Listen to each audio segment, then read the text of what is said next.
To our SFAR morning session on National Association of Realtors designations. Our discussion today is about the wide offering of designations from the National Association of Realtors. Our guest, Dawn Hedke, is a representative from the National Association of Realtors who will open up our insightful conversation about the variety and depth of offering open to realtors through NAR designations. From there, we will turn our conversation over to three Bay Area veteran agents who will speak on why they chose their particular designation or designations and how it has shaped their business, career, and how lifelong learning through NAR designation has empowered them and their business. So without further delay here, I'm going to introduce Dawn. Dawn is a director, business and instructor for the development for the Center of Specialized Realtor Education at NAR. And she's also the business development manager there. Dawn, would you take it over? Sure will. Thank you, Patrick. So nice to be with you here today. And designations and certifications, wow, it's a big topic here, but it's what raises our bar of professionalism among our members. So I started back at NAR in 1999 when we first created the ABR designation. And at that time back in 99, buyer representation was just starting to take off. And we really had to explain to people how to work with the buyer, because it was always the seller side previously. So what we did was we really formed a great way of delivering courses. And after the ABR had started, we realized that there's so many other types of courses we needed out there for different types of niche, such as like you're going to be hearing from Betty about the CIPS and Heidi about the SRES, which is the Senior Real Estate Marketing Specialist. So within the NAR family, not only do we have our courses that we deliver, but many of the other affiliates also deliver courses. We've got the Real Estate Business Institute, which has the SRS and the RENE, which is the negotiating, and the CRB, and the CRETS for teams. Now, what we have done through our license with CSRE is we have kind of taken over and helped them to get out the SRS, which is the Seller Representative Specialist, and the RENE through our license. We also have IREM, which delivers property management courses. You've heard of CRS before. And if you're interested in finding out about those designations too, you can actually go to nar.realtor and just type in the search bar designations and certifications, and that will lead you to those different websites. Within our CSRE, what we do is we actually confer 4 different designations, and that would be your ABR, Accredited Buyer Representative, the SRES, the Senior Real Estate Specialist, CIPS, International Property Specialist, and Green. We also confer many different types of certifications, and that would be, we've got the At Home with Diversity, we've got MRP, which is military, ePro, which leans more towards social media and data security. We've got the PSA, Pricing Strategy Advisor, the RSPS, the Resort and Second Home Property Specialist. Now, you might ask a question like, what is the difference between a designation and a certification? And sometimes there's a lot of confusion with realtors about this. A designation, and the best way I could say this is a designation has annual dues tied to it, but extensive benefits. And you're basically leasing those initials behind your name. Where a certification, as long as you're an active realtor and you pay a one-time application fee, you'll always be able to put those initials behind your name. But with a certification, we have limited benefits because we don't have those ongoing dues to support it. Both are equally good. Both are wonderful for our members to obtain. Now, with a certification, you will get maybe an email certificate. You may get a Facebook group, and there's wonderful referrals flying between that. But with a designation, we give you extensive tools. So that's just something to kind of remember in the future. Right now, this year, I would say the majority of our courses are being done through the Zoom platform. When COVID and the pandemic, hit back in, I would say around mid-March, we really had to kind of transfer over to a new type of delivery. And I would say, honestly, it's been going crazy since we have started this. We've got 180 providers that I deal with nationwide, and that would be associations, boards, franchises, and also proprietary schools. I would say that they really had to pivot quick, and we also had to work with a lot of real estate commissions to ensure that they were also going to allow CE now that we're transferring over to a new type of system. This is also very beneficial too for the realtor, because what they could do now is they could actually take courses in other states, depending on, their schedules. We ran, if you go to another website that you may want to check out too, is training, the actual number 4re.com. This will actually link you to many of our presentations nationwide. Now, not only do we hold courses within our US, we are also holding courses globally. We just had 35 people in the ABR course in Mongolia, which and all throughout Latin America. So, it's not only catching on and so much needed in the States, but a lot of the other countries now are needing many of our courses because they're needing to understand these different types of skill sets. For example, just working with a buyer, working with a seller. This is new to some of the, different countries. I would also like to mention too, and I know that many of your boards might have talked about Right Tools right now, but through this platform on NAR.Realtor, you can actually access a lot of different toolkits.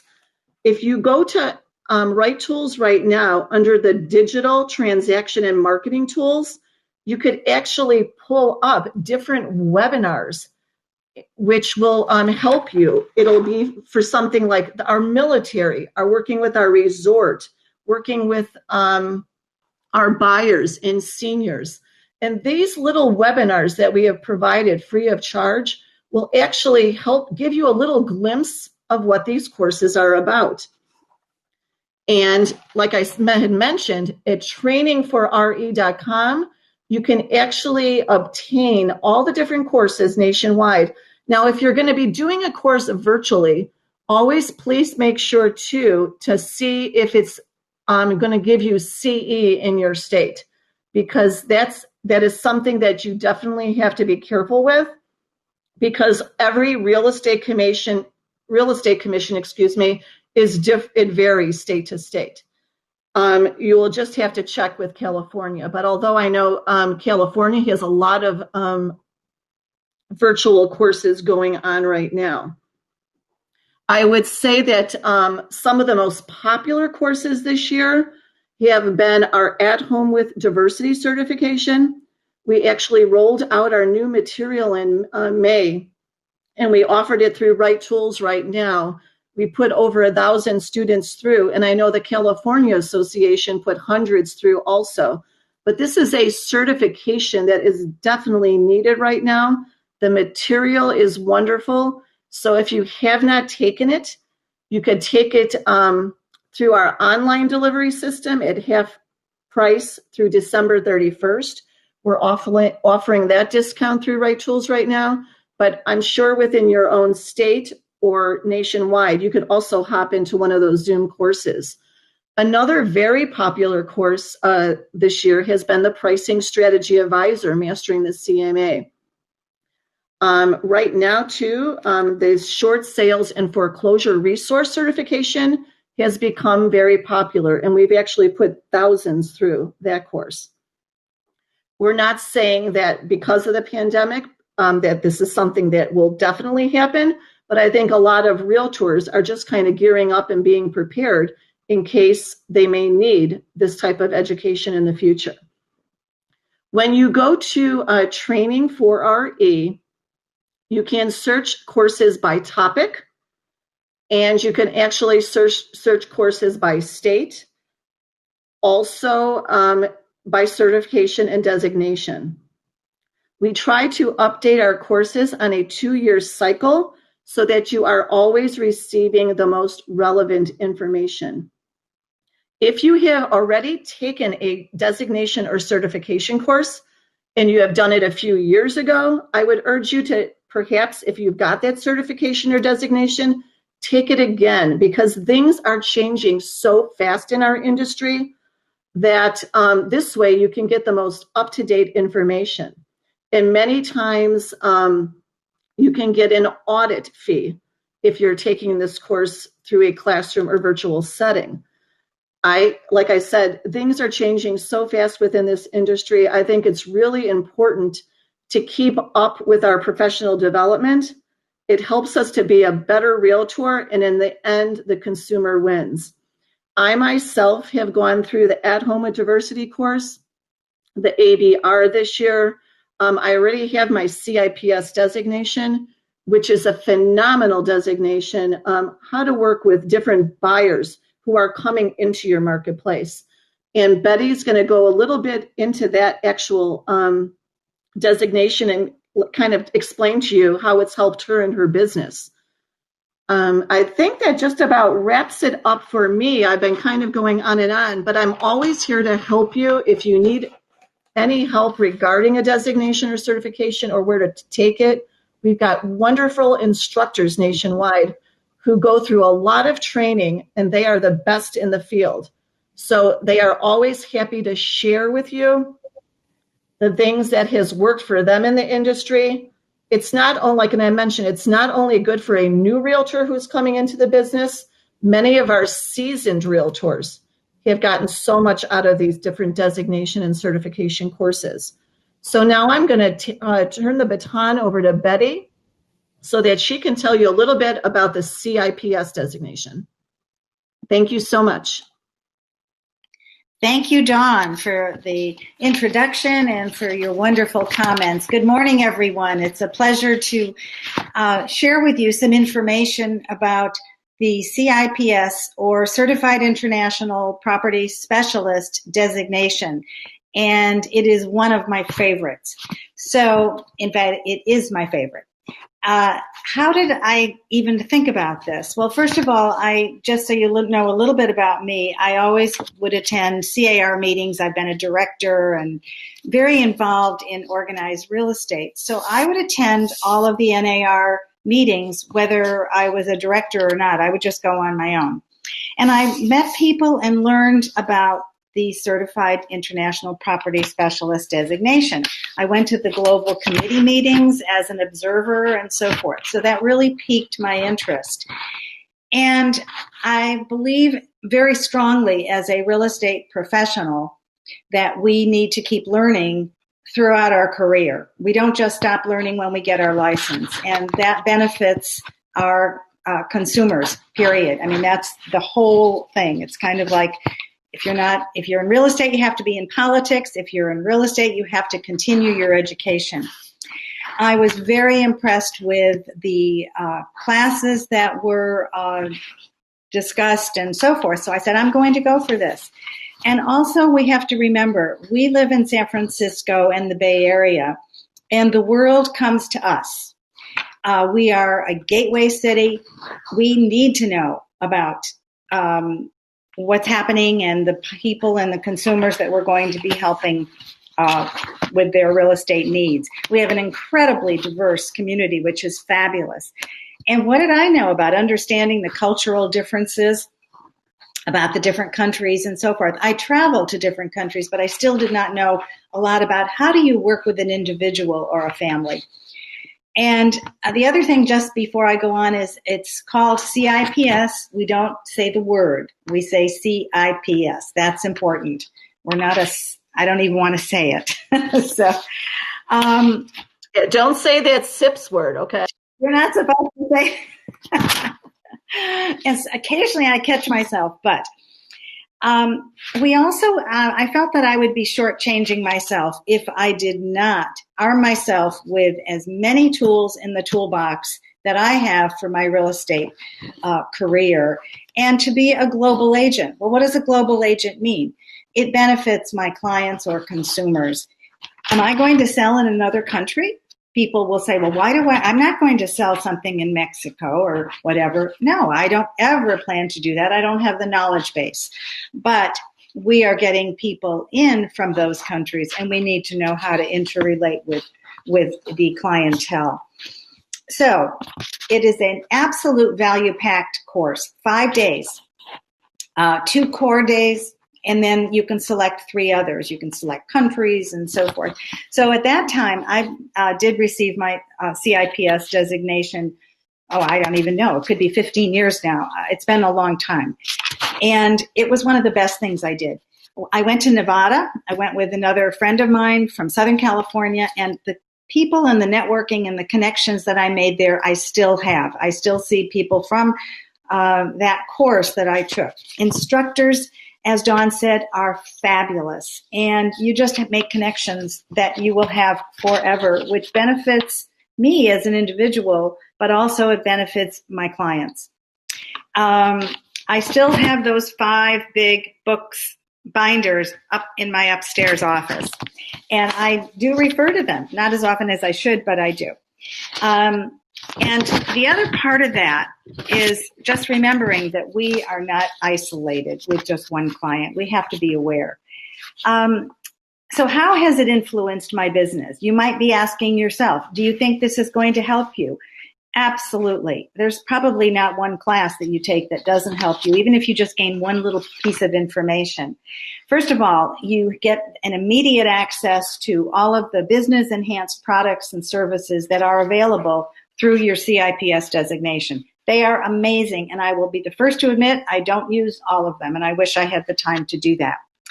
Again, it's another tool in our arsenal of, I don't know if I like that word, arsenal, in our toolbox. I like that better. Sorry.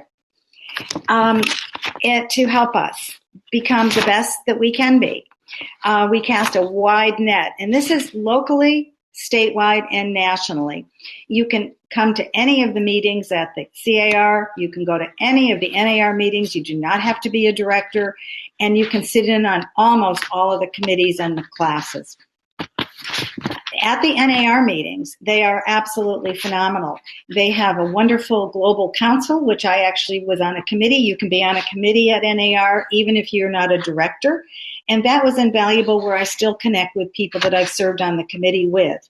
They also have a breakfast where you award new certificates to the new designees. That is a wealth of card sharing and giving out your card to other people and meeting people that you see every NAR meeting. So you can call them up, and it's amazing. There is also a wonderful international night event, which is great. And I met one gal from Thailand one time, and I actually have received a referral from her. Her name is Nikki, and from there, I probably had 3 or 4 transactions with this one Thai family. Now, do I join this to get referrals? You always think, well, I'm going to get referrals, and if I don't, then it's not worth it. No, it's not just about the referral. That was maybe a unique experience. But it's about knowing who to call if you have questions. And you have somebody who is from Thailand or Japan or somewhere. Who do I call to say, well, is there something special I should know? So even if it's not about a referral, it's getting help from other people. I've referred out. I've referred to Prague. I don't know these people, but I could look them up and find them. I've referred for a rental in Poland. And then I mentioned the Thai people as well. So it's really amazing. You get a lot of practical experience. And we talked about the referrals. The referral directory is invaluable. You get marketing materials. You get banner ads and big postcards, of which I haven't used, but they're there. You get press releases. There's a wonderful newsletter and a print newsletter. And there's a global marketing center. So I guess what I gained from this is what you might gain as well. You will be more educated with seamless transactions, and we're all about risk aversion. And the more you know, the more risk aversion you can practice. It helps me with my self-confidence with working with people that of a different culture, or I can't understand their language as much. What do I say? How do I act? How do I give out a business card? What don't I do with the business card? You know, we all know this. You don't write on the back of it and put it in your back pocket. That's one of the basics, but some people don't know that. Book reading books. The other thing is everybody says, well, it's an alphabet soup. I don't need these initials. It's not about the initials at all. It's about what we've gained. And then I say to the client when I'm doing a listing presentation, and I'll say, I have all of these designations, designations means that I keep learning. So what does this mean to you as a client? It means that I have the knowledge, the expertise, the ability to connect with other people and get questions answered. So it's not about my initials. It's about what it means to benefit the client and the consumer. So we talked about business cards. Another very important thing is time is of the essence in our real estate transactions. And not every culture subscribes to that. And we have to know, who do we educate saying, I understand this is how it is in your country or with your background or your mode of being or whatever, however you want to say it. But with a contract A, B, and C, and this is how we have to operate, even though it may be difficult for you. And understanding that with your clients and being there to answer questions. For example, I guess this is pretty important. You don't speak Spanish to somebody from Brazil. I just closed an escrow yesterday with a Brazilian client, and his father is leaving for Brazil today. So I asked, how do you say whatever in Portuguese? The other thing that was important is culturally, but also the economics, understanding the cross-cultural relations, understanding currency issues. That was an excellent class. Understanding about financing, the visa laws that have changed dramatically, and the tax laws. We're not CPAs. We can't give tax advice, but we have to understand that those are important. You just don't write a contract if that person does not have an account or whatever in the country. Where's the money coming from? What are the limitations to the money? Those things we can learn and know. So I highly recommend obtaining your designation with the CIPS.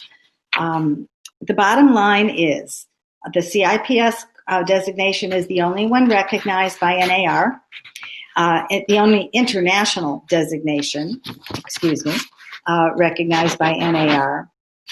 It helps to work with realtors who understand the differences of working with all of the cultures and the connections I've mentioned, the increase of knowledge, and the information that we achieve can only make or break a real estate transaction. And we know very well that one little snafu can break a transaction. You can do 99 things correct. One thing that might offend a client because you don't understand their culture could break it. And communication. We are the trusted professionals, so we have to arm ourselves with as much information as possible. And I think Dawn or maybe Patrick said lifelong learning. That's our goal. That's what we as realtors do have to practice.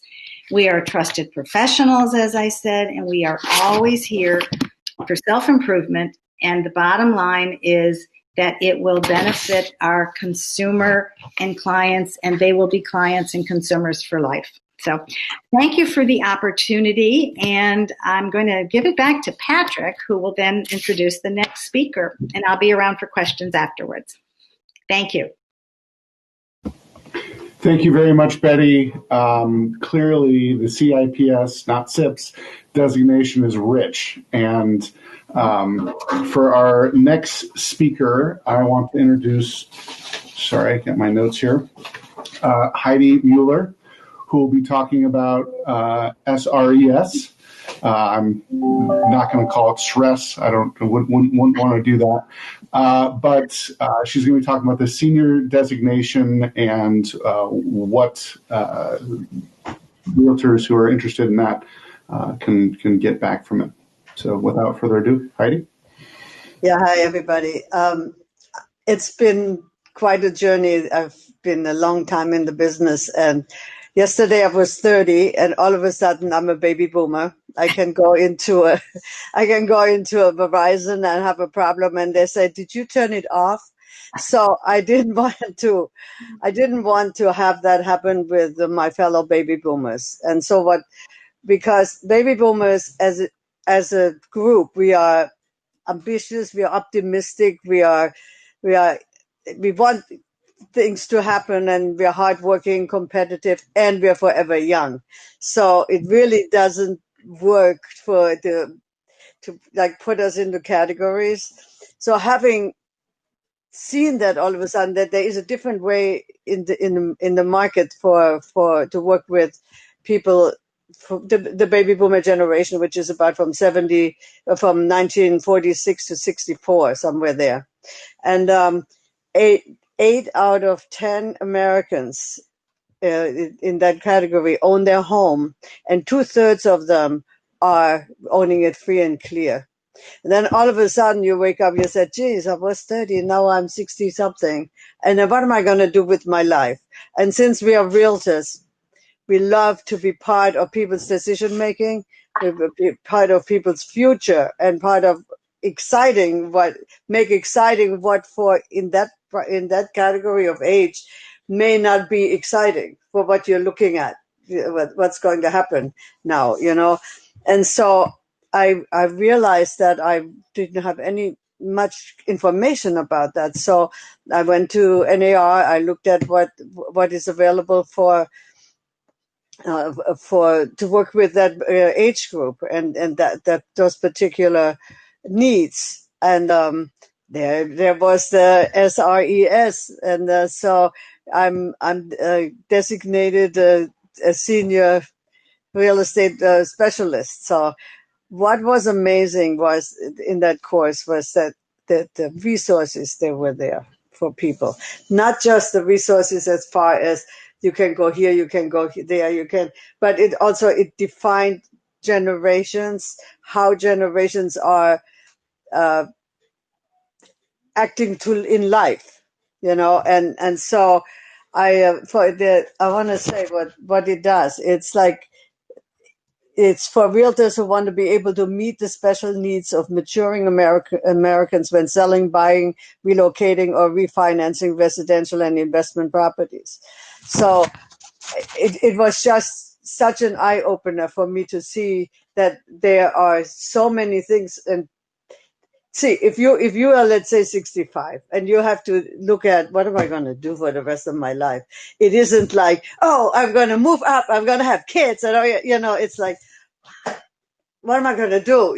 So I love that. I love to be able to be part of that decision making, but it's not your most of the time, it's not a quick decision for them, because a lot of times they have to either, the most popular is, okay, I want to live next to my kids. Okay. So there is a good reason for them to sell. So I can go refer it out to them, to that area, and get their feet wet in this and then sell it. That is the simplest one. Where what was very good in the course is how they dealt with the different levels of downsizing. All of a sudden you're used to, I have books everywhere and things like, all of a sudden it's like, oh my God, am I going to downsize? How I'm going to do it? What is the obstacles in the way? And the beauty of what was described in that course is how to deal with people looking at having to downsize, and how to focus them into what is really important, what can I do, and most of the time they need help. So there was a lot of resources in the course to see, okay, if this and this and this and this is in the way, there are ways for you to be able to get help. Sometimes you have to deal with parents with the kids as well, and it just gave you a lot of help with that. Also, other things that I mean, I'm not in that position, but what if you have to look at, okay, am I going to move into an adult community, or do I really have need continuing care, or do my mother need assisted living? You know, those are things that are addressed there that are hard questions, but at least if that comes up for us when we are making a market analysis or a presentation, where if it comes up, we have the knowledge to where to go, and help with that, to see how can they handle that, and also the thing is what we do and why we love it is we love the people at their lovable and at their unlovable, so I I consider it an honor to work with somebody that is changing their circumstances in that age group, and that's why it's not for everybody, because it's not a quick turnaround.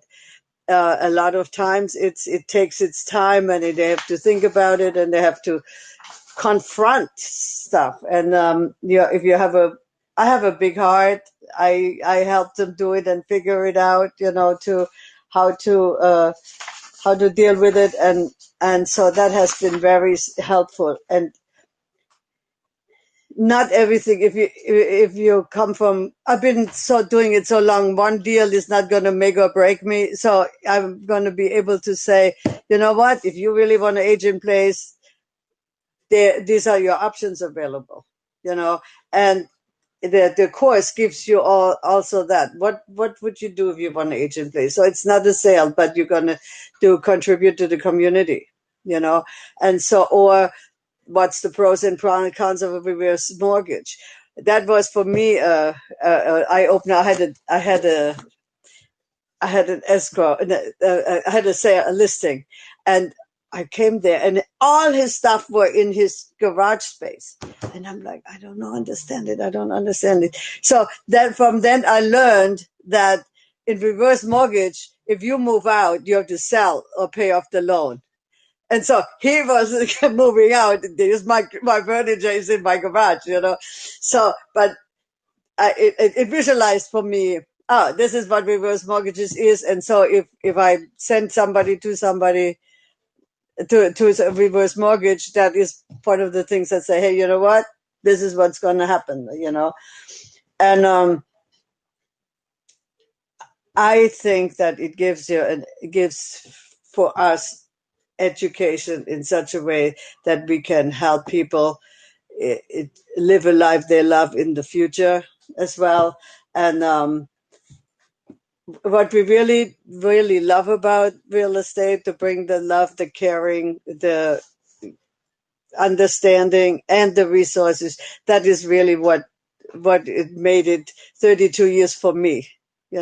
Because when you just seen one house, you've seen 10,000, but it's the being able to help on this level as well, for people to guide them into the next phase of their lives.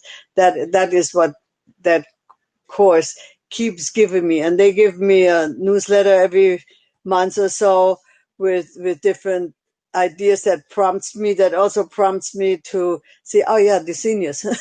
Because I do a lot of different business. It's one of the ones that have come dear to me.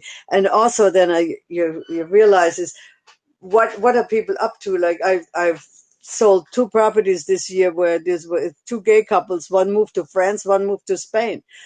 Wow, who would have known? And then but the majority moved near their kids. That's pretty much what it is.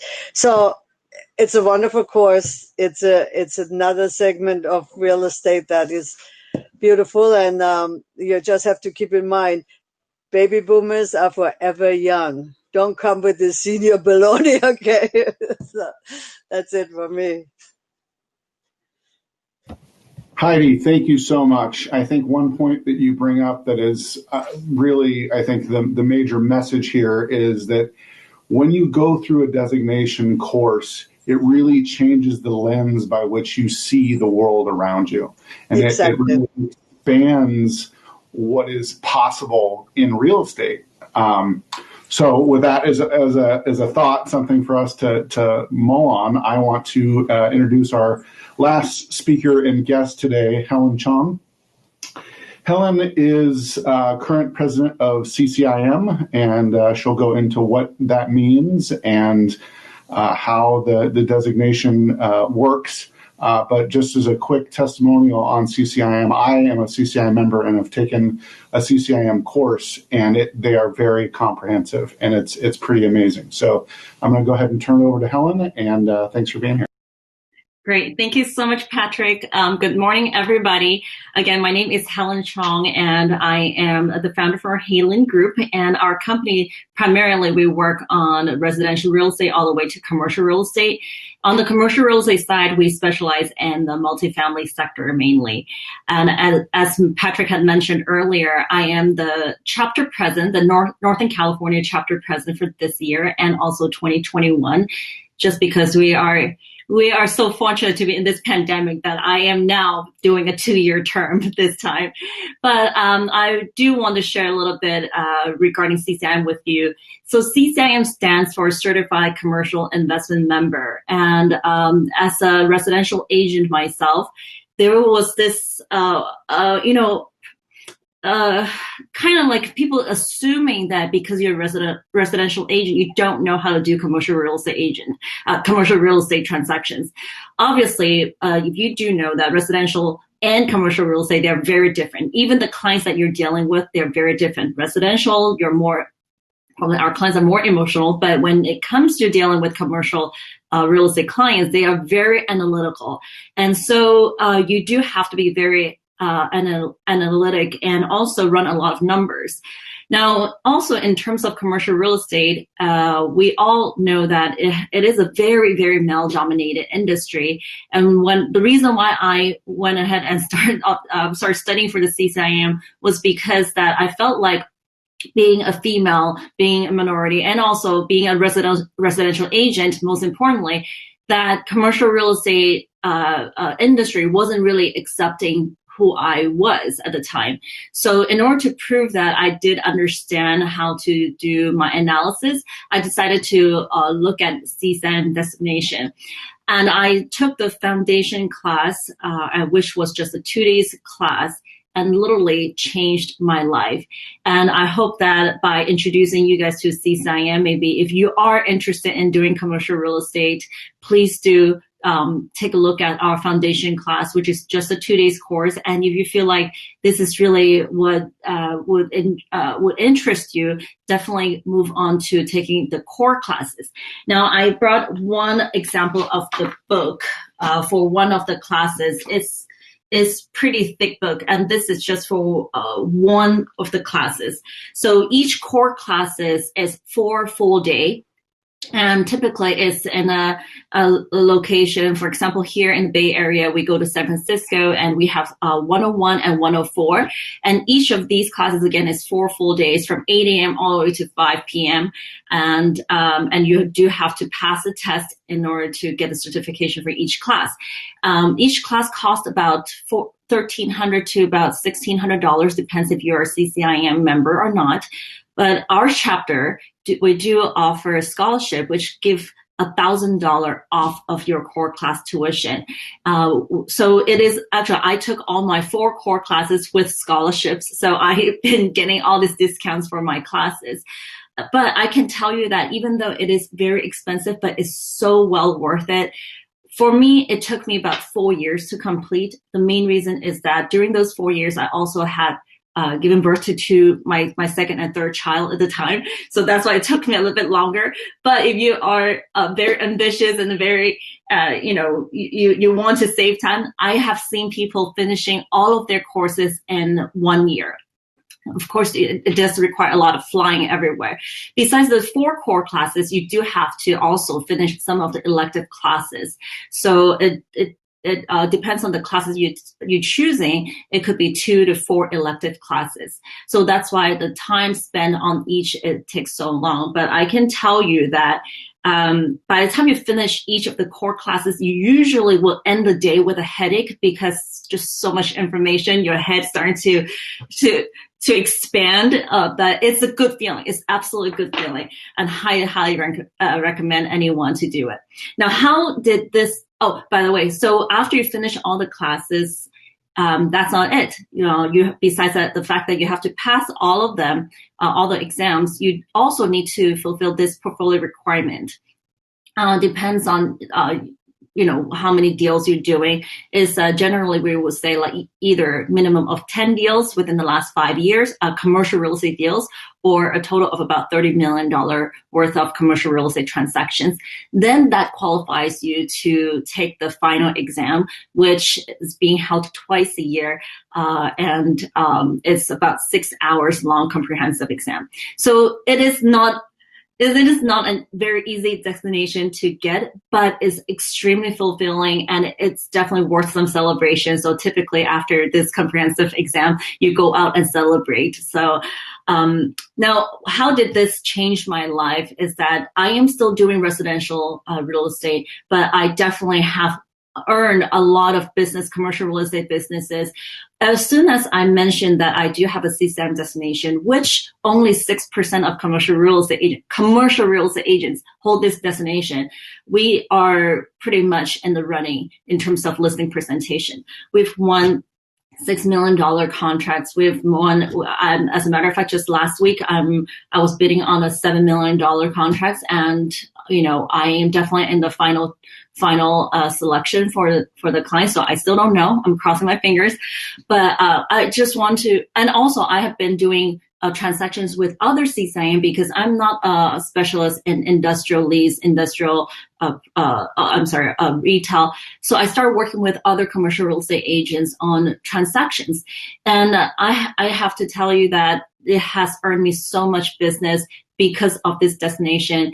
And I would really highly recommend anyone, if you are interested, just, definitely look into it. I'll be more than happy to answer some of your questions. We do hold monthly meetings for our chapter, so that our whole goal and mission for our chapter is really to provide education and also venue for everybody to network, because at the end of the day, that commercial real estate is really through networking. It's not like residential. Everybody has to put their deals on the MLS, and you can find it on the MLS.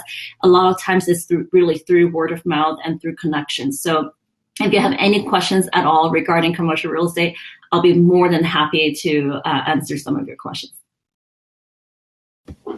Excellent. Thank you, Helen. I don't see any immediate questions in the chat or the Q&A, but I have some questions for our presenters. And if it's okay, I'm going to start with Heidi.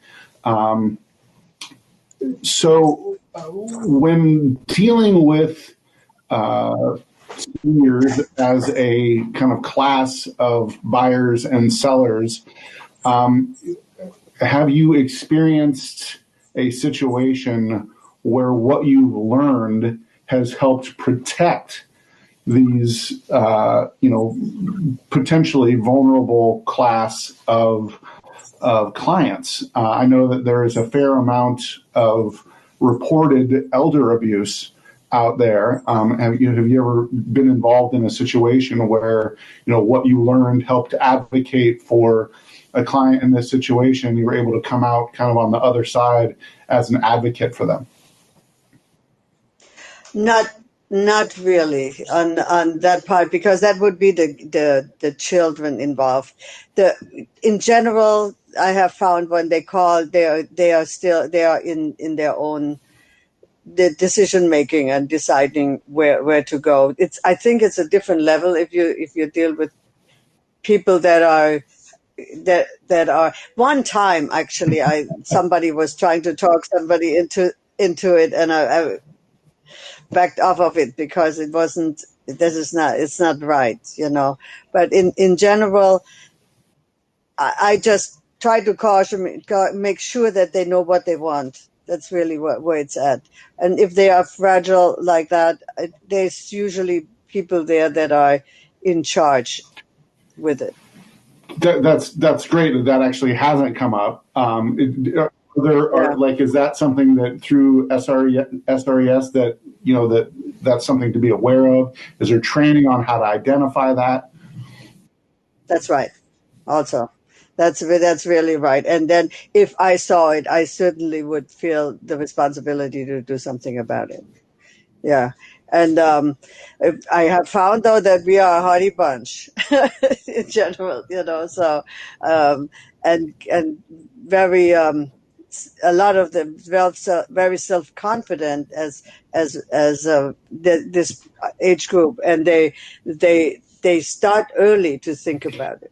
They're not like we're gonna probably the generation before was like, oh my God, I don't know. This one is like, okay, this is what I got. They use their house, not as, oh my God, this is my life. They use it also as a financial asset.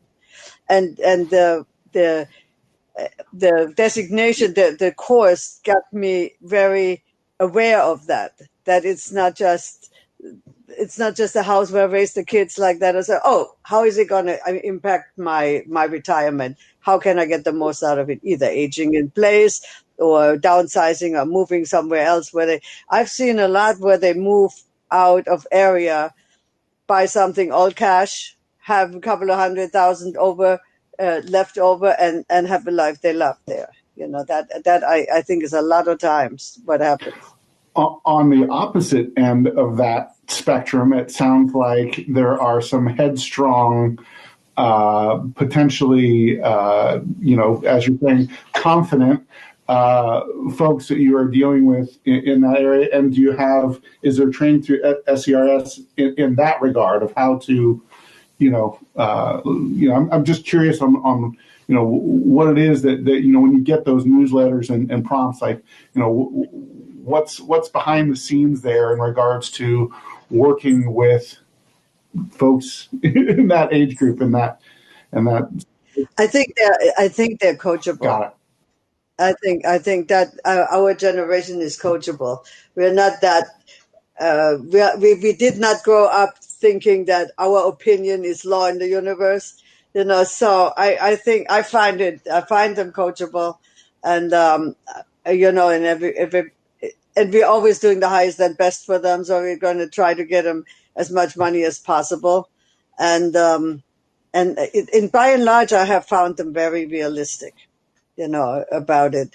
It's just the delay is more in, am I doing the right thing by selling here? I have all my friends are here, my family. I know what the grocery is and all of that. What am I going to do in XYZ? It's probably a lot of people's, issue, but maybe it's just a longer process because they're more rooted in the community.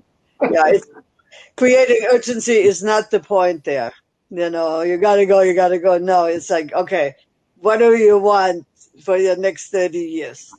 And I have had like Betty, I have been educating myself my whole life, and also in real estate, and I know how to help people to create their future from the future so that they know what to step into, and then they have excitement and hope rather than, oh my God, man, now am I going to be older? Going to do, like that. So, and I've walked through it with them. If you think you want to live in an adult community in Palm Springs, it's hot there. Have you thought about that? Kind of have a human interaction with whatever I know about it. And have you thought about that? You don't mind that, or like that? Got it. Excellent. Betty, let's talk about cultural competency. Like, obviously, when you're dealing with people from other cultures, that's huge. And you don't know what you don't know. So how do you ramp up to a meeting with somebody from another country who or how do you represent someone when you're dealing with, language barriers, potentially, you mentioned it briefly, but I'm just wondering if you can expand on that a little bit. Well, I'll give you one example. I was getting a housewarming gift for a couple from Indian descent, and I have several clients. So I called another client and I said, I know that they don't drink, so champagne doesn't work, and dinner's out, no dinners now. And this is interesting, but I got them a gift certificate for landscaping and gardening down the peninsula because they were buying a second home in San Francisco. I never would have thought of that. But I also called the agent that referred these people. So a lot of it is just intuition, contacting somebody that might be from France, let's say, if I have French speaking clients. Luckily, my clients have all been pretty much English speaking.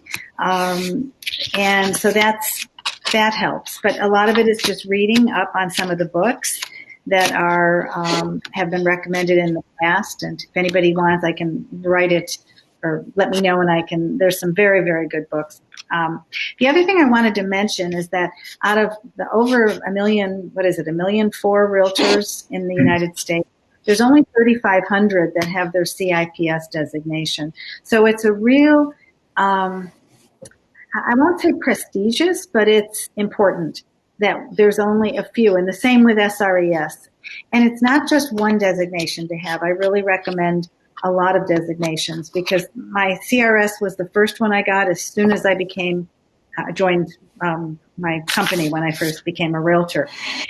I love it. And so then I became a CRB. And again, connections from each. Women's Council from the beginning. And my SRES. And I used to be a family nurse practitioner. So I understand a lot about seniors and dealing with them. And just one thing about seniors is that, we might have a busy day, a day full, but that senior makes that call. They want an answer. They don't wait because they're home, maybe by themselves, waiting by themselves. I'm kind of diverging from your question, but I also wanted to just say, should I get this designation, the CIPS, when I'm a new agent? Why?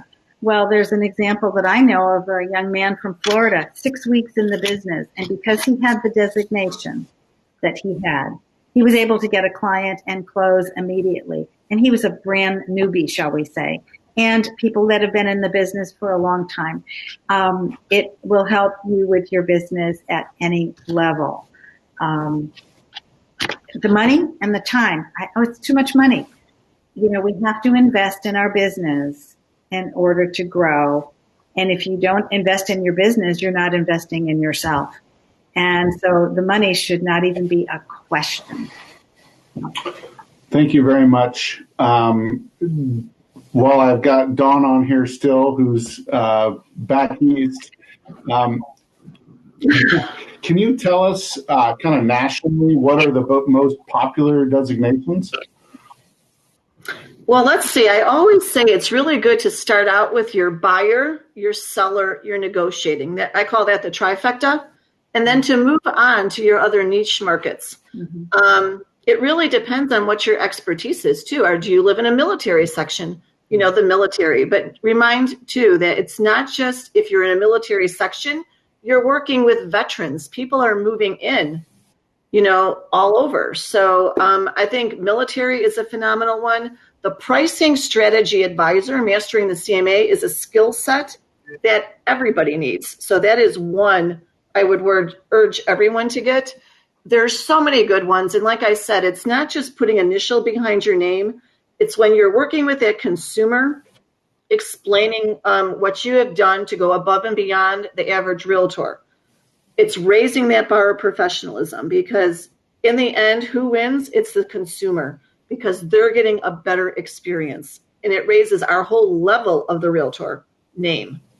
So like I said, there's just so many wonderful ones. Like I said, the At Home with Diversity, for me, what a powerful course that was this year, especially what is happening nationwide. I think that brand new course that we rolled out in May, it just stands out. I would urge everybody to at least sit through that course if you can. How long is that course? But Dawn? Okay, I would say the majority of our courses are 1 to 2 days. The SRES is a 2-day. The CIPS is a 5-day. I went through the CIPS, phenomenal. But I would say the majority of our courses are 1 to 2 days. The majority of designations are all 2 days, with the exception of CIPS. And our certifications, the majority are 1 day, except with the exception of the real estate negotiating expert, the RENE, and the ePro. Those are 2-day courses. And the ePro will go heavy into data security, which is very much needed right now too. So I said, just maybe if you're planning as a realtor, put so many courses per year and look when those discounts are running. We ran so much through Right Tools right now, but those have now ended. But like I said, the At Home with Diversity is reduced until the end of the year online. And you could link to it at that training, the number 4re.com. And a lot of our providers during Designation Certification Month, which is the month of November, our online courses are all going to be reduced for those designations and certifications. And also we have reduced the royalties for our providers for the ABR and the SRES. So if you're thinking about getting your SRES, great time would be November because it's discounted online and also virtually. Excellent. So hope that helps. Yes. But like I said, out there, those courses are great. They're there for you. Take advantage. Excellent. Helen, I want to wrap up with you. Clearly, the CCIM designation is a lot of work. It is not it's not a 1 or 2 day course. It is an investment of time, potentially a year or more. If someone isn't necessarily ready to make that leap from residential to commercial, how can working within CCIM help them maybe do a deal here or there and gradually work up to that full designation or gradually work up to taking an introductory course so they feel at least equipped to talk to commercial agents, to talk to commercial clients? Yeah, absolutely. I just want to echo what Heidi, Betty, and also what Don had said regarding destinations first and the certifications. It's so important to build your business with education and knowledge to share with your clients. I cannot emphasize enough that just the license itself is not enough. You have to show your clients that you are more than just a licensee, because anyone can get a license, but not everybody would put in the time and energy to continue your education afterwards. So in terms of what you're saying about CCIM is that if you feel like, hey, I want to get into commercial real estate, I don't have a portfolio, I don't have that much time, you can still get into commercial real estate. As I mentioned earlier, there's always a way for you to partner with a commercial real estate agent. But if you want to get some education first, I would highly recommend you take the foundation course, and then if you're up for it, take the CI 101. Those 2 courses are really your basis of the commercial real estate. I can tell you, as soon as I finished CI 101, I used that knowledge and then started doing my analysis with my multifamily clients and blew myself apart from any other commercial real estate agents that they have dealt with. They couldn't believe that I ran this whole 10-year cash flow analysis with pre-tax and after-tax information. And then from there, we just start building our clientele. And mention that in terms of other asset types, I just partner with other commercial real estate agents, and I learn it along the way. And as sooner or later you feel like you're equipped with more education, more experience, then you can start doing your own deals. But very important is that I see some agents just like, let me just practice on the client first and learn it by practicing on the client. No, that's not the way to go. You need to learn the knowledge first, then help your clients, because you should never practice on your clients. All right, guys, that was an amazing presentation. Thank you all so much for showing up here for your fellow agents and for providing the background on these designations and the importance of lifelong learning. Thank you. Thank you. Bye. Bye. Bye, everyone.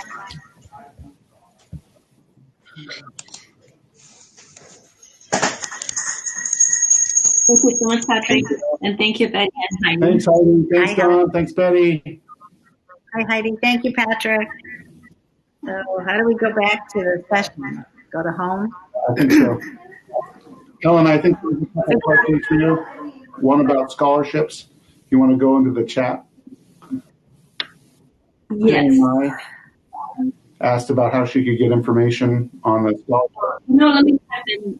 Yeah. Let me go ahead and type in the address as well for the scholarship. Awesome. Okay.